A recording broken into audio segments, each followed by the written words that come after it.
Headlines प्रायोजक राजयोग paints, आनंद तुमचा, रंग आमचा।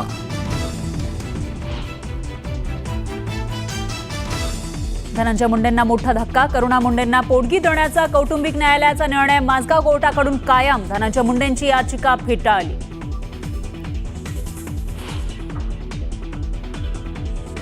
प्रेमाच्या जाळ्यात अडकवून आपल्याशी लग्न करणाऱ्याला धनंजय मुंडे 20 कोटी रुपये देणार होते। मुंडे वाईट नाहीत, पण त्यांनी दलाल लोक सांभाळली आहेत, करुणा मुंडेंचे गंभीर आरोप।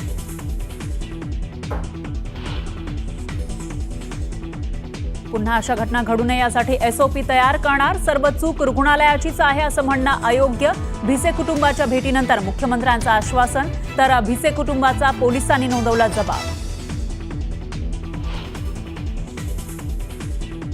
मास्क करणारं रुग्णालय सरकारनं ताब्यात घ्यावं, रुग्णाची प्रकृती नाजूक असतानाही दाखल करून का घेतला नाही, सरकार जाब विचारणार की नाही, आदित्य ठाकरेंचा संतप्त सवाल।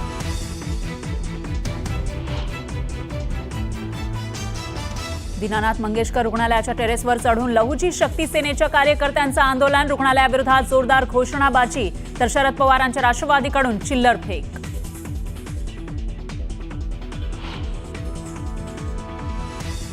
सोलापूरच्या बाबू जगजीवनराम झोपडपट्टीमधील 2 शाळकरी मुलींचा मृत्यू, दूषित पाण्यामुळे मृत्यू झाल्याचा स्थानिकांचा आरोप, तर मृत्यू डेंग्यूची लक्षणं असल्यानं झाल्याचा पालिकेचा दावा।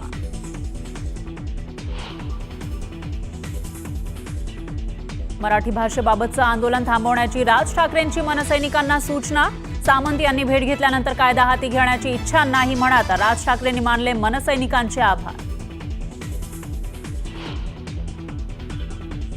भारतीय बौद्ध महासभा आरपीआय बौद्ध पंचायत समितीचं मुंबईत आंदोलन, बोधगयामधील ब्राह्मणांचं वर्चस्व काढून बौद्ध समाजाकडे देण्याची मागणी। पोलीस अधिकारी अश्विनी बिद्रे हत्या प्रकरणामध्ये मुख्य आरोपी अभय कुरुंदकर दोषी, 11 तारखेला पनवेल सत्र न्यायालय सुनावणार शिक्षा।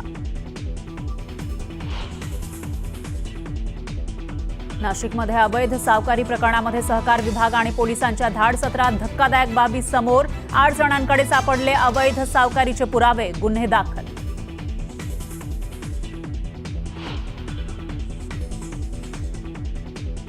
आणि महाविद्यालयात निरोप समारंभावेळी भाषण करताना तरुणीला आली भोवळ, रुग्णालयात दाखल करताच मुलीचा मृत्यू, धाराशिवच्या परंडा तालुक्यातील घटना कॅमेऱ्यात कैद।